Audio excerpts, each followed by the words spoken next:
अस्सलाम वालेकुम। मैं हूं इदरीस खान, मेरे साथ मौजूद हैं सिद्दीक जान साहब। सिद्दीक जान साहब से आज हम बात करेंगे अपोजिशन की कल की ऑल पार्टीज कॉन्फ्रेंस के हवाले से कि नवाज शरीफ ने इतनी सख्त तकरीर क्यों की। सिद्दीक जान साहब, देखिए, इस हवाले से नवाज शरीफ साहब ने जो सख्त तकरीर की, इस पर नवाज शरीफ साहब की तकरीर के बाद वहाँ पर, क्योंकि हम मेरिट में मौजूद थे उस वक़्त जब ये एबीसी हो रही थी, मेरे साथ ईसा नकवी साहब और दीगर दोस्त मौजूद थे। तो ईसा नकवी साहब ने जो वीडियो की, मैं उससे मुकम्मल इत्तफ़ाक़ करता हूँ। ये खबर वो दे चुके हैं, क्योंकि वो इंटरनेशनल अफ़ेयर्स को भी समझते हैं, इन चीज़ों को समझते हैं। तो उन्होंने जो पॉइंट रेज़ किया है वो बहुत वैलिड है, और वो पॉइंट ये है कि मियाँ मोहम्मद नवाज शरीफ साहब ने अपना वहाँ पे जो सियासी पनाह लेने का केस है उसको मज़बूत किया है।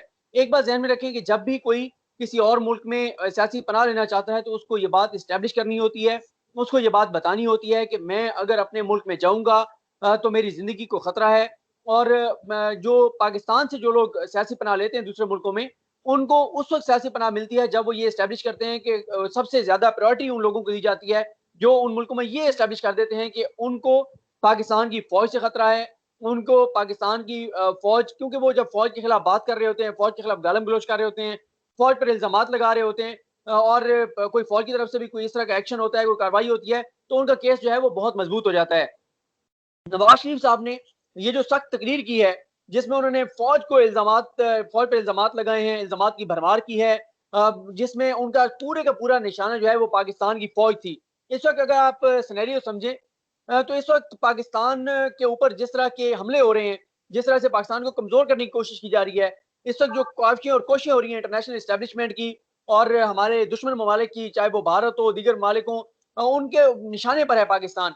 और पाकिस्तान को कमज़ोर एक ही सूरत में किया जा सकता है कि अगर पाकिस्तान की फ़ौज को कमज़ोर कर दिया जाए, और पाकिस्तान की फ़ौज को उस सूरत में कमज़ोर किया जा सकता है जब पाकिस्तान की फ़ौज पर पाकिस्तान की अवाम का उस तरह से एतमाद नहीं रहेगा।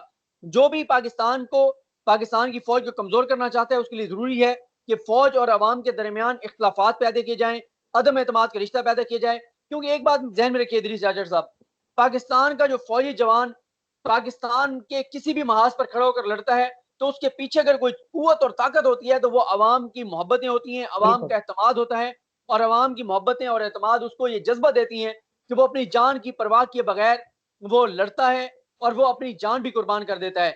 यहाँ पे ये पूरी की पूरी जो एक, मैं ये नहीं कहता कि दुश्मन ने ये एजेंडा दिया इस अपोज़िशन को और ये उस एजेंडे को आगे बढ़ा रहे हैं, लेकिन ये इस वक़्त ये जो चीज़ें कर रहे हैं उससे डेफ़िनिटली फ़ायदा हमारे दुश्मन को हो रहा है। और इस मौके के ऊपर पाकिस्तान की फ़ौज को कंट्रोवर्शियल करना, फ़ौज को निशाना बनाना। अब मुझे एक बात बताएँ, ये जो जितने इनके करप्शन केसेज़ हैं, जो ज़रदारी साहब के हैं, नवाज़ शरीफ साहब के हैं, मुझे बताएँ इनमें से कौन-सा केस है जो फ़ौज ने झूठा बनवाया हो?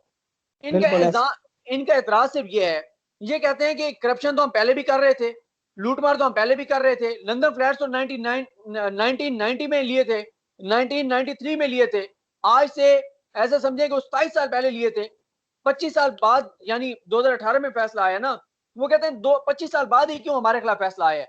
जरदारी साहब कहते हैं कि फेक अकाउंट्स वाले जो चक्कर है, जो मनी लॉन्ड्रिंग है, ये तो मैं पिछले 12 साल से कर रहा था, अब आके इनके फैसले क्यों हो रहे हैं?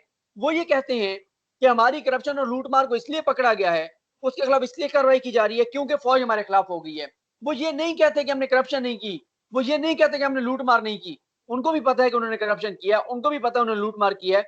लेकिन चाचा साहब सवाल ये है कि अगर तो फौज ने जाली तरीके से इनके अकाउंट्स में अरबों रुपए डलवा दिए, फिर तो फौज जिम्मेदार है। बिल्कुल लेकिन जब डॉक्यूमेंट्री एविडेंस मौजूद है, जब टीटीज मौजूद हैं, जब चेक मौजूद हैं, जब सबूत मौजूद हैं, जब आदम आप गवाह मौजूद हैं, तो फिर ये कैसे इनकार कर सकते हैं? ये कहते हैं कि हमें पाकिस्तान की फौज इस सूरत में तो कबूल है अगर वो नवाज शरीफ को इक़्तिदार में ले आए। पाकिस्तान की फौज 1990 में उस वक्त भी काबिल कबूल थी जब आईएसआई ने नवाज शरीफ साहब को पैसे दिए थे इलेक्शन जीतने के लिए। फौज उस वक्त भी काबिल कबूल थी जब 2013 के इलेक्शन से पहले शहबाज शरीफ साहब और चौधरी निसार बगैर प्रोटोकॉल के गाड़ियों में रात के अंधेरे में बुरके पहन कर पिछले गेट से जाते थे, मुलाकातें करते थे। उस वक्त फौज ठीक थी, उस वक्त फौज जिंदाबाद थी, उस वक्त फौज बिल्कुल आइन और कानून के मुताबिक काम कर रही थी। लेकिन अब फौज आइन और कानून के मुताबिक काम नहीं कर रही। नवाज शरीफ साहब की लड़ाई कब फौज के साथ शुरू हुई? ये जो तीसरा उनका दौर हुकूमत था, ज्यादा कब हुई लड़ाई? ज्यादा लड़ाई उस वक्त हुई, कुछ तो हैं जो कौमी सलामती के मामला थे उनके ऊपर, लेकिन नवाज शरीफ साहब की जाती लड़ाई की एक बड़ी वजह यह भी थी कि जब सुप्रीम कोर्ट ने जेआईटी बनाई और सुप्रीम कोर्ट ने कहा कि जेआईटी में फौज के नुमाइंदे शामिल किए जाएं, उस वक्त आर्मी चीफ को ये कहा गया था कि आप फौज के नुमाइंदे उसमें ना भेजें, लेकिन जाहिर है फौज के पास ऑप्शन नहीं था, आर्मी चीफ के पास ऑप्शन नहीं था, सुप्रीम कोर्ट का हुक्म था। सुप्रीम कोर्ट के पास ये इख्तियार है आईनी तौर पर, कानूनी तौर पर, कि सुप्रीम कोर्ट फौज को कोई भी हुक्म जारी कर सकती है। सुप्रीम कोर्ट का वो हुक्म बाइंडिंग था फौज के ऊपर, फौज के पास कोई चारा नहीं था वो मानने के अलावा। तो इस मामले में नवाज शरीफ साहब जो है उसके बाद फिर पर्सनली हो गए। फिर आपको पता है वो मुझे क्यों ने काला वाली गर्दान, उसमें भी सारे इल्जाम फौज को दिया गया। फिर फौज अच्छी कब हो गई? फौज अच्छी वो उस वक्त हो गई थी जब नवाज शरीफ साहब इलाज के नाम पर लंदन चले गए, फिर फौज अच्छी हो गई थी। लेकिन ये अब आप सवाल कभी नून लीग वालों से पूछेंगे वो फौज क्यों अच्छी हो गई थी, उसके बाद फिर बिल्कुल। फौज के खिलाफ कोई बयान नहीं आया।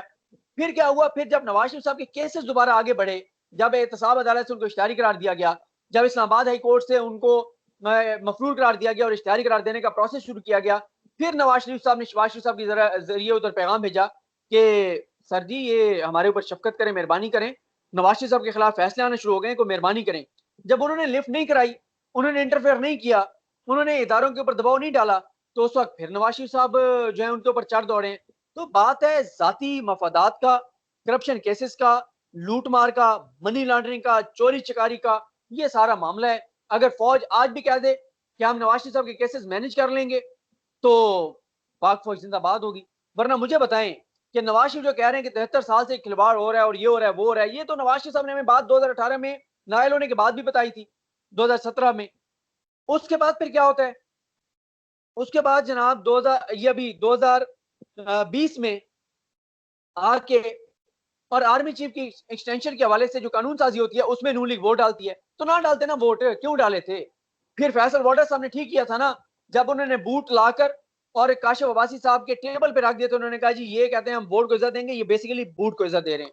तो बात यह है, जाने न जाने गुली ना जाने, बात तो सारा जाने है, सबको पता है इनका फौज से क्या ताल्लुक रहा है और आप ये फौज से क्या चाहते हैं। मियाँ साहब की मिसाल जो है ना, मियाँ साहब ने इतना कुछ होने के बाद भी मियाँ साहब कहते हैं कि जी ये हुआ है वो हुआ है, तो मियाँ साहब की मिसाल उस खातून की तरह है जो 8 बच्चों के बाद भी कहती है कि मुझे सच्चा प्यार नहीं मिला। बिल्कुल। अच्छा, सिद्दीक जान साहब ये भी बताएं कि अपोजिशन का मुश्तरका एलामिया मौलाना फजल रहमान ने पढ़कर सुनाया, हालांकि इस पूरी कॉन्फ्रेंस की मेजबानी पीपल पार्टी के पास थी और शहबाज शरीफ भी मौजूद थे। मौलाना साहब को राजी किया गया है। मौलाना साहब को जो है वो एक खिलौने के तौर पे ये हाथ में पकड़ाया गया है, ये अलामिया के मियां मौलाना साहब आप हमारे बड़े हैं, आप हमारे बुजुर्ग हैं, आप ये पढ़ेंगे। मौलाना साहब जरा उनको ना थोड़ा सा उनकी खुशामद की गई है और उसकी वजह यह है कि मौलाना साहब के तेवर जो है ना वो बदल गए थे और मौलाना गुस्से में आ गए थे।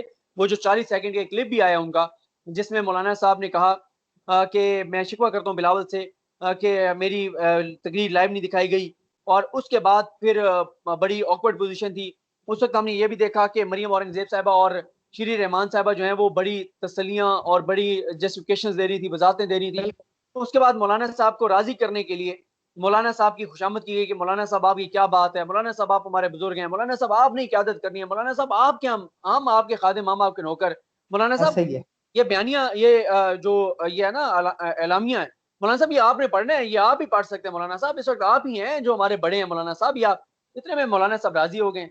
ये ऐसे ही। मौलाना साहब की कुल सियासी औकात है कि मौलाना साहब जो है ना वो इसी चीज में खुश हो गए कि उनको कहा गया कि मौलाना साहब आप हमारे बड़े हैं और आपने बस ये अलामिया पढ़ने, इतने में मौलाना साहब राजी हो गए। हालांकि मौलाना साहब की बात नहीं मानी गई आज। मौलाना साहब तो चाहते थे कि इस्तीफे दिए जाएं और असेंबलियों से बाहर आया जाए, लेकिन मौलाना साहब की ये बात जो है वो नहीं मानी गई। बिल्कुल। अच्छा, सिद्दीक जान साहब, या ये भी कोई साजिश थी पीपल पार्टी नून लीग की कि उनकी जब तकरीर का वक्त आया, उनके खिताब का वक्त आया, तो उनको एक लॉलीपॉप दे दिया गया कि अब जो ये इजलास होगा इन कैमरा होगा, इसमें कोई जो है इजाजत नहीं होगी कि ये खिताब नशर हो। तो इसके पीछे क्या मतलब था? उनका यार खिताब क्यों देखें, नहीं उनका दिखाया गया? उनका अब मौलाना साहब को ये बैक फुट पे रखेंगे, उस तरह से फ्रंट पे नहीं रखेंगे। उसकी रीजन ये है कि जो काम उन्होंने मौलाना से लेना था वो ले चुके हैं। अब मौलाना पहले वो मौलाना से वो बयान दिलवाते थे फौज के खिलाफ, फौज पे इल्जामात। अब वो नवाज शरीफ साहब इल्जाम लगा रहे हैं।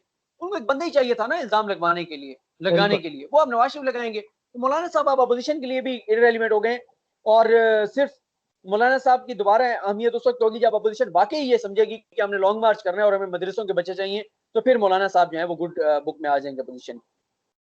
बिल्कुल। बहुत बहुत शुक्रिया सिद्दीक जान साहब आपके वक्त का। इंशाल्लाह आगे भी आपसे जो है इसी पे बात होती रहेगी। बहुत बहुत शुक्रिया सर। इंशाल्लाह। अल्लाह हाफ़िज़।